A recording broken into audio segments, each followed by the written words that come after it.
Online ব্যবসা একেবারে আলাদা নয় অফলাইন সাধারণ ব্যবসার থেকে, কিন্তু অবশ্যই তোমার টুলবক্সে কিছু ভিন্ন ধরনের টুল থাকা দরকার এটাকে আরো সফল করার জন্য। কেন? কারণ সবচেয়ে বড় কারণ হলো তুমি এখানে যেটাকে বলে ফুটফল তার উপর নির্ভরশীল নও, ঠিক তো? একটা সাধারণ অফলাইন ব্যবসা খুব বেশি নির্ভর করে যেটাকে তারা ফুটফল বলে, মানে হচ্ছে মানুষজন তাদের দোকানের সামনে দিয়ে হেঁটে যাচ্ছে। এটার অনলাইন ব্যবসার সমতুল্য হলো তোমার পণ্য ও পরিষেবার ওপর মানুষের চোখ পড়া। কিন্তু ব্যবসা যেভাবে চলে তার মেকানিজম অনেকটাই একই রকম। তবে সফল হতে হলে তোমাকে বিভিন্নভাবে বৈচিত্র্য আনার উপায় খুঁজতে হবে। তাহলে চল দেখি অনলাইন যে কোনো ব্যবসায় সফল হতে গেলে কোন কোন বিষয়গুলো অবশ্যই জড়িত থাকে। আর সফল হতে গেলে এই বিষয়গুলোর শক্তিশালী সমন্বয়ও দরকার। এটা শুধু একটা বিষয় নয়, বরং এদের সমন্বয়। এর মধ্যে একটি হলো সুস্পষ্ট ব্যবসায়িক পরিকল্পনা। এখন আমরা বিশেষভাবে এই পরবর্তী ধাপে যা করতে যাচ্ছি সেখানে আমাদের নির্দিষ্ট স্পষ্ট ব্যবসায়িক পরিকল্পনা থাকা জরুরি নয়। কেন? কারণ আমরা আসলে বলতে গেলে রূপক অর্থে পিগিব্যাক করছি। আমাদের সিইও যেটা করছেন সেই ব্যবসার সঙ্গেই আমরা যুক্ত হতে যাচ্ছি। তার একটি ব্যবসায়িক পরিকল্পনা আছে। যে সাফল্যের অংশ আমরা হতে যাচ্ছি তার জন্যই এই পরিকল্পনা।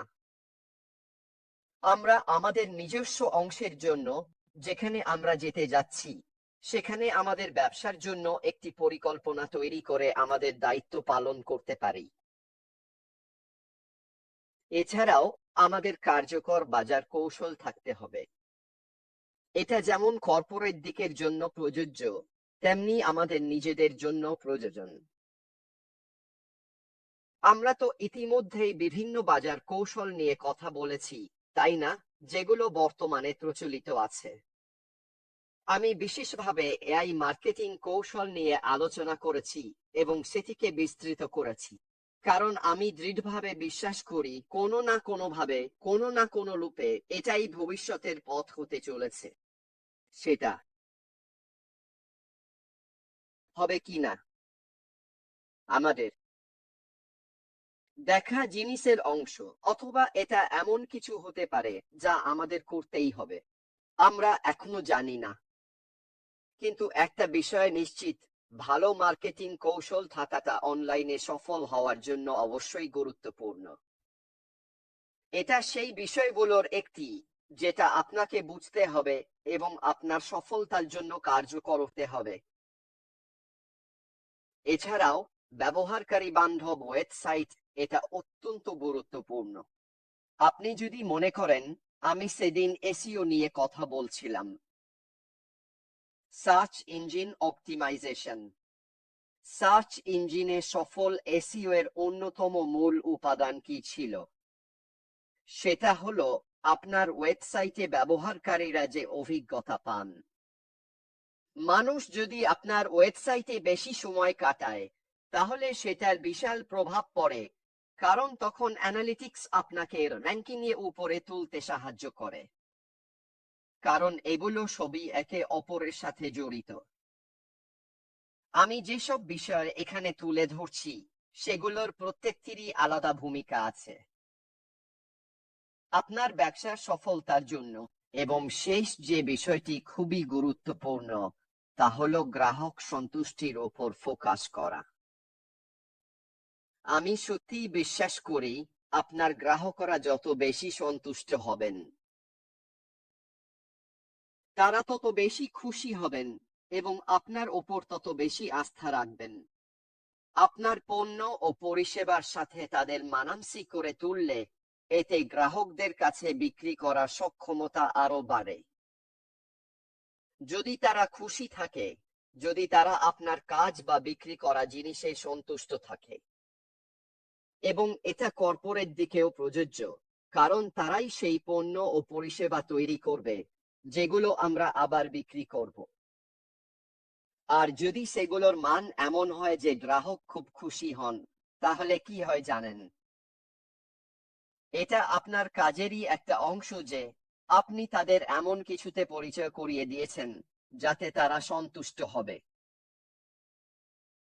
তাহলে চলুন এগুলো একটু একটু করে বিশ্লেষণ করা শুরু করি। তাহলে চলুন আপনি যা অর্জন করতে চাইছেন তার ব্যবসায়ী পরিকল্পনা ও কৌশলগত দিকটা দেখে নিই। বাজার গবেষণা আসলে আপনার লক্ষ্য শ্রোতা, তাদের চাহিদা এবং আপনি যেখানে প্রবেশ করতে যাচ্ছেন সেই প্রতিযোগিতামূলক পরিবেশ বোঝার সঙ্গে সরাসরি সম্পর্কিত। আপনার পণ্য ও পরিষেবা অন্যদের তুলনায় কেমন? এটা সত্যিই অপরিহার্য। আমি নিশ্চিত এবং আমি জানি আমাদের সিইও জানেন তার প্রতিদ্বন্দ্বীরা কারা এবং তিনি কিভাবে সেই কৌশলের সঙ্গে মানিয়ে নিচ্ছেন যেখানে তিনি বাজারে অবস্থান নিতে যাচ্ছেন। আপনি ইতিমধ্যেই তাকে বলতে শুনেছেন, আমরা যা নিয়ে আসতে যাচ্ছি তা খুবই বিপ্লবী হবে। এটা অনেক মানুষের ধারণা বদলে দেবে, কিভাবে জিনিসপত্র চলবে, সবকিছুই বদলে যাবে। কারণ তিনি ইতিমধ্যেই দেখে নিয়েছেন আমরা বাজারে কোথায় আছি। আসলে তার জন্য এটা প্রায় সবচেয়ে গুরুত্বপূর্ণ অংশ, কারণ আমরা যে পণ্য ও পরিষেবাগুলো আনতে যাচ্ছি এবং তিনি জানিয়ে আসছেন সেগুলো অন্যান্য প্রতিদ্বন্দ্বীদের সঙ্গে টক্কর দেবে। এবং এজন্যই খুবই গুরুত্বপূর্ণ যে আমরা যেন লক্ষ্য শ্রোতাদের বুঝতে পারি, গবেষণা করা হচ্ছে এবং আসলে তাদের চাহিদা কি সেটাও জানি। আপনি যদি অনেক আগের কথা মনে করেন তখন কি হয়েছিল? তিনি কি বলেছিলেন? তিনি বলেছিলেন যদি এর চাহিদা থাকে আমরা সেটা তৈরি করব। অর্থাৎ আপনার লক্ষ্য দর্শকদের জানার কোনো প্রয়োজন নেই। তাহলে তারা তাদের সময় নষ্ট করবে না কিছু তৈরি করতে এবং সেটা মানুষের কাছে পৌঁছাতে। যদি সত্যিই তার কোনো চাহিদা না থাকে তাহলে সেই প্রাথমিক গবেষণাটা খুবই গুরুত্বপূর্ণ। কারণ আপনি এমন এক পরিবেশে যাচ্ছেন যেখানে প্রতিদ্বন্দ্বী আছে এবং এটা অত্যন্ত জরুরি যে আপনি না। ব্যবসায়িক পরিকল্পনা, এক সেকেন্ড অপেক্ষা করুন সবাই। ওহো, এক সেকেন্ড, আমি একটু ব্যাকগ্রাউন্ডটা সেট করে নিই। ঠিক আছে, এবার হয়ে গেল। আরো একটা ব্যাপার হলো আপনাকে অবশ্যই একটা স্পষ্ট ব্যবসায়ী পরিকল্পনা থাকতে হবে। আপনার লক্ষ্য, কৌশল এবং আর্থিক পূর্বাভাস স্পষ্টভাবে উল্লেখ করা একটি রোডম্যাপ খুবই গুরুত্বপূর্ণ আমাদের জন্য। আমি মনে করি লক্ষ্য ঠিক করে নেওয়াটা খুবই জরুরি। ঠিক আছে, আমি আসলে মনে করি আমাদের এটাই দেখা উচিত। মানে আমি যেটা বললাম সেটা আমরা যেন ঠিক করি আমাদের লক্ষ্য কি, আমাদের উদ্দেশ্য কি, আমরা আমাদের অনলাইন ব্যবসার মাধ্যমে কি অর্জন করতে চাই, এইগুলো স্পষ্ট করা। আমি এটা বলছি কারণ এক সেকেন্ড একটু অপেক্ষা করো। আমি এটা বলছি কারণ জিন আমাকে মেসেজ করছে। হ্যাঁ, ঠিক আছে জিন, আমি পেয়ে গেছি। একই সাথে এটাও আমি ঠিক করে নিচ্ছি, একসাথে অনেক কাজ করা। হে,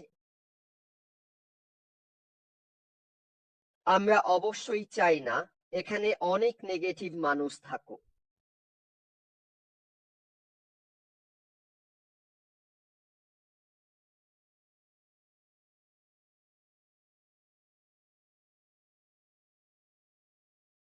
এই নাও।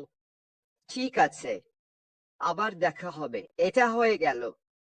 এর জন্য ধন্যবাদ জিন।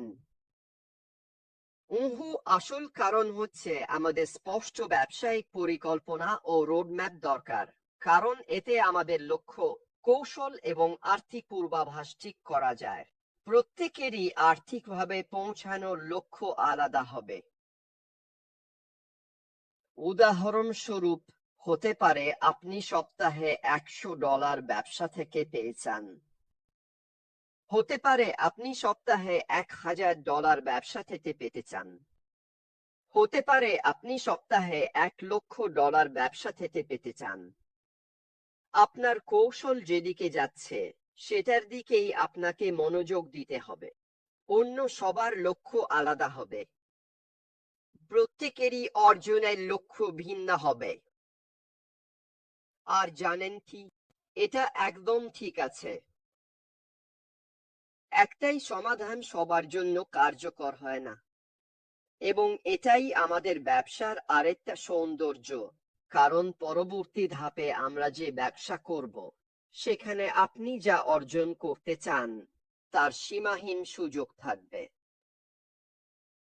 এটাই নতুন ব্যবসার আরেকটি দিক, আরেকটি মাত্রা, যা আমাদের অন্যদের থেকে, অন্য প্রতিযোগীদের থেকে আলাদা করবে।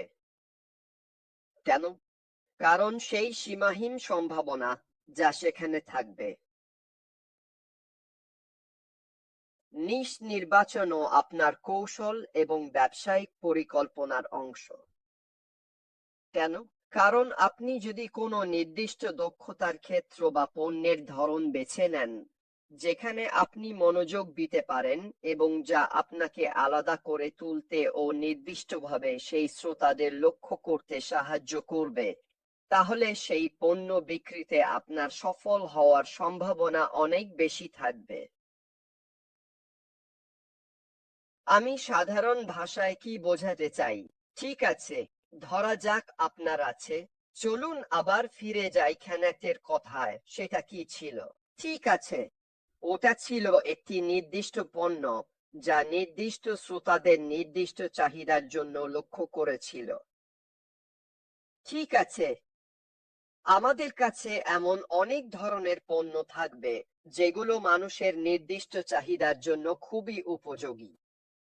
আপনি যদি সেই নির্দিষ্ট চাহিদা সম্পন্ন মানুষদের লক্ষ্য করেন যাদের জন্য আপনি কিছু দিতে চাইছেন, তাহলে বিক্রি করার সম্ভাবনা অনেক বেশি থাকবে। একটা বড় পণ্যের তালিকা তৈরি করে অনেক মানুষকে একসাথে টার্গেট করা চেয়ে আপনি যদি নির্দিষ্টভাবে ঠিক কি করতে চাইছেন সেই বিষয়ে স্পষ্ট থাকেন, তাহলে সেটা অনেক বেশি কার্যকর হবে। ঠিক আছে, ওয়েবসাইটের শব্দচয়ন, বিক্রির কিওয়ার্ড, কৌশল সবকিছুতেই নির্দিষ্টভাবে লক্ষ্য রাখতে হবে।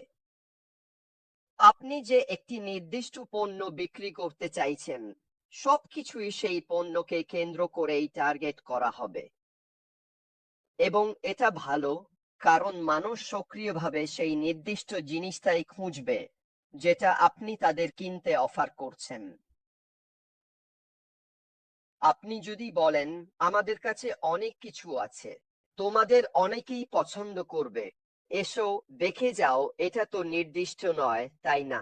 এটা পুরোপুরি সাধারণভাবে বলা হয়েছে। এভাবে বললে আপনার বিক্রি বাড়বে না। আবারও বলছি, এগুলো এমন কিছু বিষয় যেগুলো আপনি ভাবতে পারেন। এগুলো এমন কিছু যেগুলো আপনি নিজের ওয়েবসাইটে আপনার উদ্দেশ্য প্রকাশের শব্দচয়নে সত্যিই উন্নত করতে পারেন। আপনি যত বেশি নির্দিষ্ট হবেন, যত বেশি মিশে যাবেন আপনার লক্ষ্য নিয়ে, ততই আপনার পণ্য বা পরিষেবা বিক্রির সম্ভাবনা বাড়বে।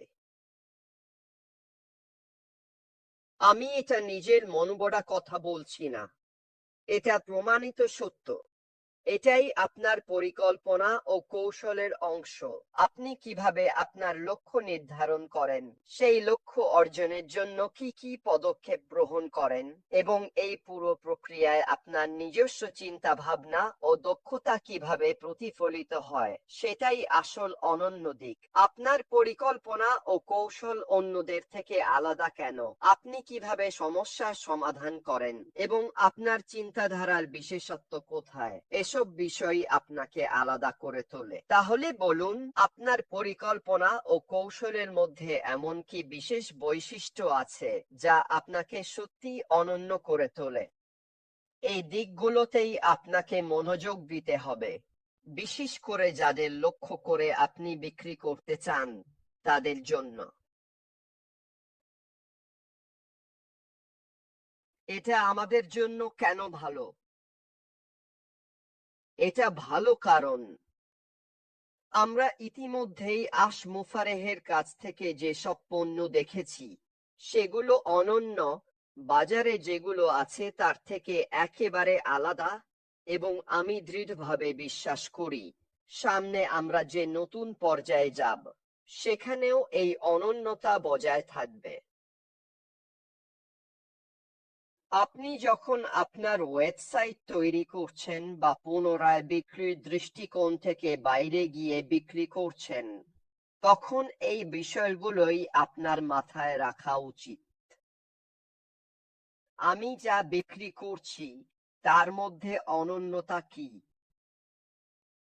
এর মধ্যে কোনটা বিশেষ, কোনটা অনন্য, যা একে অন্য সবকিছুর থেকে আলাদা করে তোলে?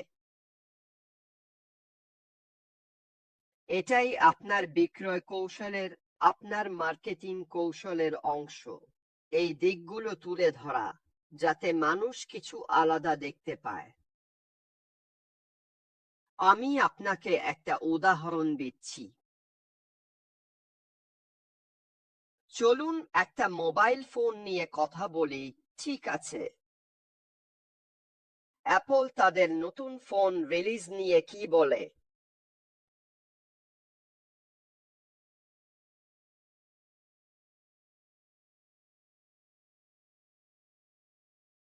তারা এই রিলিজের সময় ঠিক কি করে?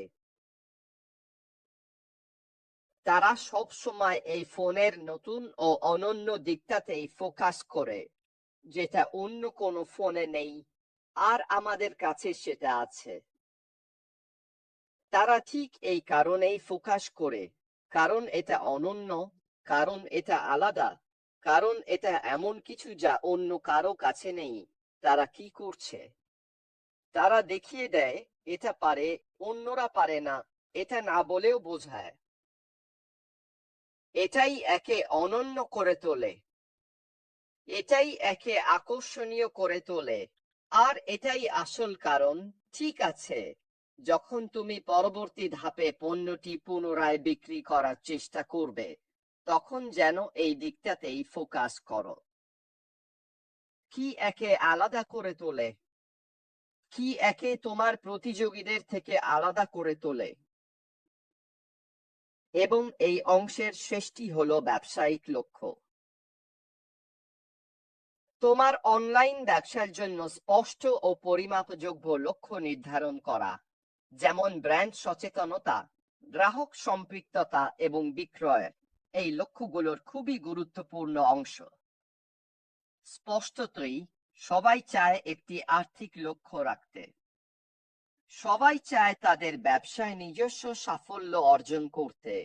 কিন্তু যদি তুমি স্পষ্টভাবে নির্ধারণ করো কি কি লক্ষ্য আছে এবং সেগুলো যেন পরিমাপযোগ্য হয়, ঠিক আছে? পরিমাপযোগ্য লক্ষ্য বলতে কি বোঝায়? এর মানে হলো ধাপে ধাপে নির্ধারণ করা। যেমন ধরো, একটা আর্থিক লক্ষ্য দিই।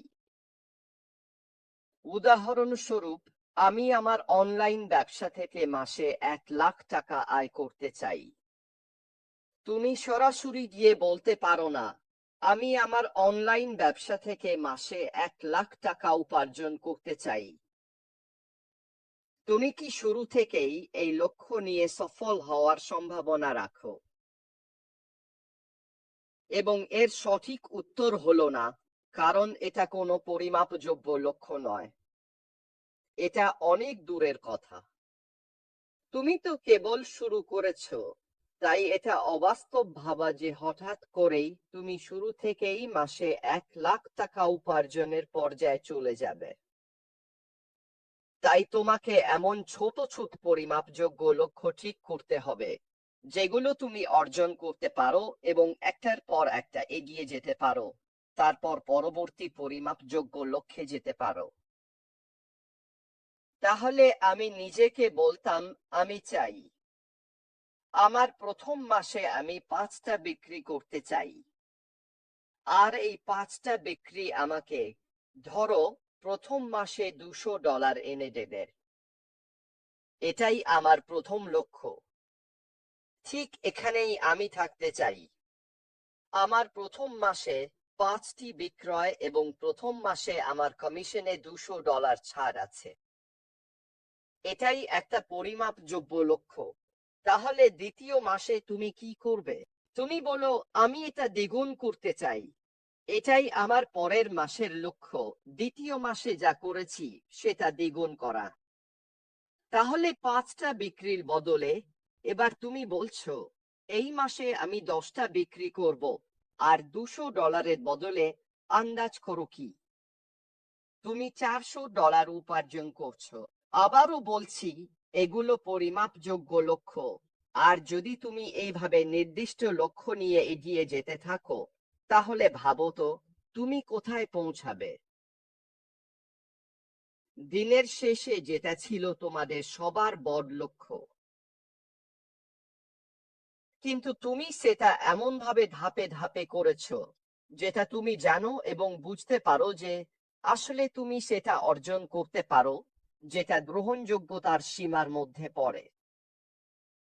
কল্পনার জগতে ভেসে থাকা কোনো স্বপ্ন নয়।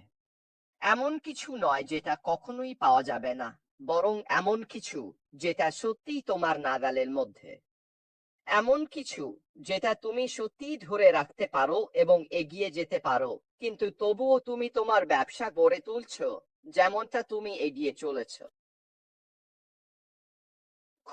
খুবই গুরুত্বপূর্ণ যে তুমি নিশ্চিত করো তোমার অনলাইন ব্যবসার জন্য নির্ধারিত লক্ষ্যগুলো যেন তোমার বিক্রয় লক্ষ্যমাত্রার অংশ হয়। এটাও গুরুত্বপূর্ণ যে তোমার ব্র্যান্ড সম্পর্কে সচেতনতা থাকে, মানে তোমার ব্যবসা আসলে কি নিয়ে সেটা যেন পরিষ্কার থাকে। ঠিক আছে, আরো গুরুত্বপূর্ণ হলো তোমার গ্রাহকদের সঙ্গে সম্পৃক্ত হওয়া। এটা শুধু বিক্রির ব্যাপার না। একটা বিক্রি মানে একটা বিক্রি, ভুল বুঝো না আমাকে। তুমি একটা বিক্রি থেকে টাকা উপার্জন করবে, কিন্তু সেই একজন গ্রাহকের কাছ থেকে নিয়মিতভাবে বারবার বিক্রি হওয়া অনেক বেশি গুরুত্বপূর্ণ। এটাই তোমাকে আরো বেশি অবশিষ্ট আয় এনে দেয়, কারণ একই গ্রাহক নিয়মিতভাবে কিছু না কিছু কিনে যাচ্ছে। তাহলে কিভাবে তুমি গ্রাহকদের তোমার পণ্য ও পরিষেবার পুনরায় ক্রেতা বানাবে? খুব সহজেই। গ্রাহক সম্পৃক্ততা, সমস্যা সমাধানে সময় দেওয়া, নিয়মিত আপডেট দেওয়া এবং নিয়মিতভাবে তোমার গ্রাহকদের সঙ্গে যোগাযোগ রাখা, এসবই তোমার অনলাইন ব্যবসার সফলতার জন্য অত্যন্ত গুরুত্বপূর্ণ। কারণ সত্যি কথা বলতে কি, তাদের হাতে অনেক বিকল্প আছে। তারা চাইলে অন্য কোথাও গিয়ে জিনিস কিনতে পারে। হ্যাঁ, তোমারটা হয়তো অন্য কারো চেয়ে বেশি ইউনিক হতে পারে, আর হ্যাঁ, দামের দিক থেকেও সন্তোষজনক এবং বাকি সবকিছু ঠিক আছে, কিন্তু বাজারে প্রচুর প্রতিযোগিতা আছে। তাই তোমাকে গ্রাহকদের আরো একটি কারণ দিতে হবে যাতে তারা তোমার কাছ থেকেই কিনতে চায়। আর যদি তুমি তোমার গ্রাহকের সঙ্গে এমন একটা সংযোগ তৈরি করতে পারো যাতে তারা স্বাচ্ছন্দ্য বোধ করে, মনে করে তুমি বিশ্বাসযোগ্য, তারা তোমার সার্ভিস পছন্দ করে, তোমার পণ্য পছন্দ করে, তাহলে তুমি অনেক বেশি সুযোগ পাবে আবারও বিক্রি করার। হোক সেটা তারা আগেই যে পণ্য কিনেছে সেটার পুনরায় বিক্রি, অথবা নতুন কোনো পণ্য অনলাইনে এলে সেটাও তাদের কাছে বিক্রি করার। এর চেয়ে বরং শুধু ভাবছো, ইয়েস, একটা বিক্রি হয়ে গেছে, এবার অন্য কোথাও যাই, পরের কাস্টমারের কাছে যাই, এভাবে যারা তোমার কাছ থেকে পণ্য কিনেছে তাদের উপেক্ষা করছো। এটা ঠিক নয়। এই পারস্পরিক যোগাযোগ, এই সক্ষমতা, যাতে তুমি তোমার গ্রাহকদের সঙ্গে যোগাযোগ করতে পারো, ইন্টারঅ্যাক্ট করতে পারো, এটা ভীষণ ভীষণ গুরুত্বপূর্ণ। আমরা এটা নিয়ে পরে আরো বিস্তারিত আলোচনা করব। যাই হোক, আপাতত বন্ধুরা, এটি শুধু প্রথম অংশ, ঠিক আছে? অনলাইনে ব্যবসায় সফল হতে গেলে যা যা দরকার তার এটি প্রথম ধাপ। এছাড়াও আরো 3টি গুরুত্বপূর্ণ বিভাগ আছে, যেগুলো নিয়ে আমি আলোচনা করব এবং দেখাবো কিভাবে তুমি তোমার অনলাইন ব্যবসাকে সফল করতে পারো। তুমি যদি তোমার নিজের ব্যবসায় আমি যেসব বিষয় নিয়ে কথা বলছি সেগুলো প্রয়োগ করো এবং সেগুলোকে বিশ্লেষণ করো, তাহলে অবশ্যই তা তোমাকে সফল হতে সাহায্য করবে। যাই হোক বন্ধুরা, আজকের জন্য এটাই ছিল আমার পক্ষ থেকে।